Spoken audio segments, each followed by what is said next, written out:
Հնդկաստանը մեղադրել է Պակիստանին Ջամուի և Քաշմիրի ուղղությամբ հրադադարը խախտելու համար։ Ցամաքային ուժերի հայտարարության մեջ նշվում է, որ հնդկական կողմն օպերատիվ արձագանք է տվել։ Նյու Դելին նաև արգելել է Պակիստանի դրոշի ներքո նավարկող նավերի մուտքը Հնդկաստանի նավահանգիստներ և Պակիստանից ապրանքների տարանցումն ու ներմուծումը։ Երկու երկրի հարաբերությունները կտրուկ սրվել են Ջամուում և Քաշմիրում ապրիլին տեղի ունեցած ահաբեկչությունից հետո, որի հետևանքով 26 մարդ է զոհվել։ Նյու Դելին տեղի ունեցածի համար մեղադրել է Պակիստանին, դադարեցնելով այդ երկրի քաղաքացիներին վիզաների տրամադրումը և Իսլամաբադի հետ ջրային ռեսուրսների մասին համաձայնագիրը։ Կողմերը փոխադարձաբար փակել են իրենց օդային տարածքները։ Պակիստանի պաշտպանության նախարարը հայտարարել է, որ հարևան Հնդկաստանի ռազմական ներխուժումն անխուսափելի է։ Միևնույն ժամանակ Իսլամաբադից հայտնել են, որ կողմերը կապ են պահպանում դիվանագիտական խողովակներով։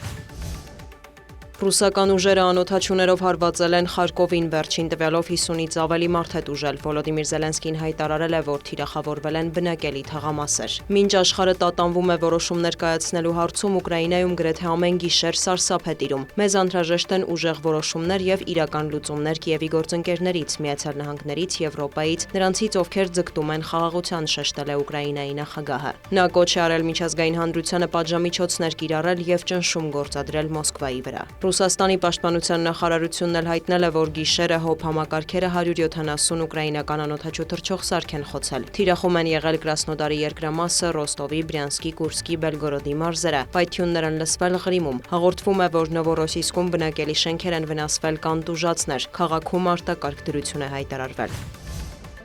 Պետքարտուղարության խոսնակը մեկնաբանել է մամուլում տարածված տեղեկությունը, որ Վաշինգտոնը հրաժարվում է ռուս-ուկրաինական կարգավորման գործընթացում միջնորդությունից։ Թեմի Բրյուսը հայտարարել է, եթե բանակցություններում առաջընթաց չլինի, ամերիկյան կողմի դերակատարման բնույթը կփոխվի, ինչի մասին բազմիցս ասել են ԱՄՆ նախագահը և պետքարտուղարը։ Որոշ լրատվամիջոցներ մեր հայտարարությունները ներկայացրել են որպես Ուկրաինայից կամ խաղաղության գործընթացից հրաժարվելու ազդանշան։ Դա ճիշտ չէ։ Հիմա մենք միջնորդի դերում ենք, սակայն եթե Մոսկվան և Կիևը ջանքեր չգործադրեն, հետ կքաշվենք։ Դա չի նշանակում, որ հրաժարվում ենք հրադադարի հասնելու ցանկությունից, մանրամասնել է Պաշտոնյան։ Երեկ լրագրողների հետ ճեպազրույցում Թեմի Բրյուսը հայտարարել էր, որ Վաշինգտոնը կշարունակի անհրաժեշտ աջակցություն տրամադրել, սակայն այլևս չի պատրաստվում յուրաքանչյուր կանչով մեկնել աշխարհի մի ծայրից մյուսը հանդիպումներ միջնորդելու համար։ Ժամանակն է, որ Ուկրաինան և Ռուսաստանը ներկայացնեն հակամարտության ավարտի վերաբերյալ իրենց գաղափարները, նշել է խոսնակը։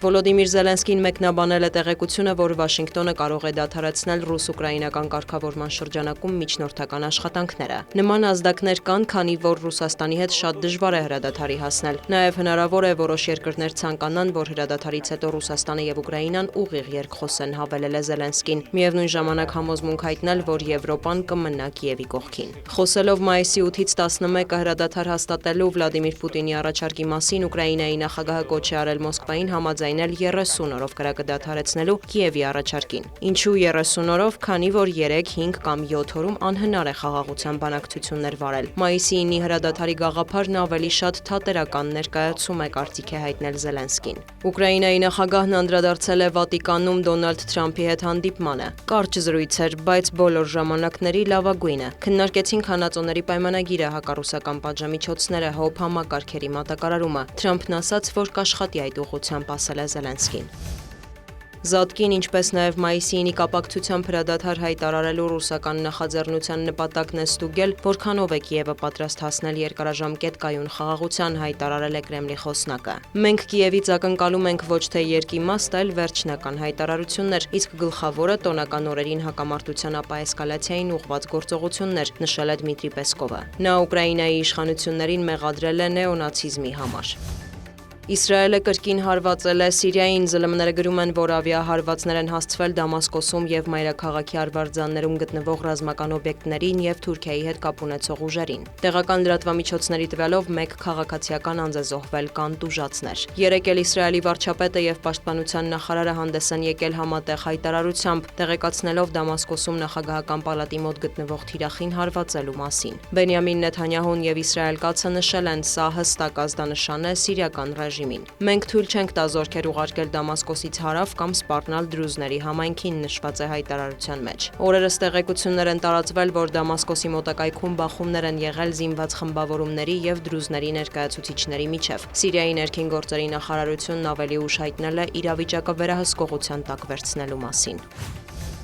Դոնալդ Թրամփն NBC News-ի հետ հարցազրույցում չի բացառել, որ ԱՄՆ տնտեսությունը կարող է անկում ապրել։ Ամեն ինչ կարող է պատահել, բայց կարծում եմ կունենանք մեր երկրի պատմության մեջ ամենահզոր տնտեսությունը, նշել է Սպիտակ տան ղեկավարը։ Նրա խոսքով երկարաժամկետ հեռանկարում ամեն ինչ հրաշալի կլինի, նույնիսկ եթե անցումային շրջանում տնտեսությունը կարճ ժամանակով անկում ապրի։ NBC News-ը նշում է, որ Wall Street-ի վերլուծաբանները մտահոգված են, որ Միացյալ Նահանգներն առաջիկայում կարող է բախվել ռեցեսիայի, մաքսատուրքերի հարցում Թրամփի քաղաքականության փոփոխության պատճառով։ Ի պատասխան ԱՄՆ նախագահը խորհուրդ է տվել լսել այն վերլուծաբաններին, ըստ որոնց երկրին ամենամեծ տնտեսական աճն է սպասում։ Դիանա Գասպարյան, լուրեր։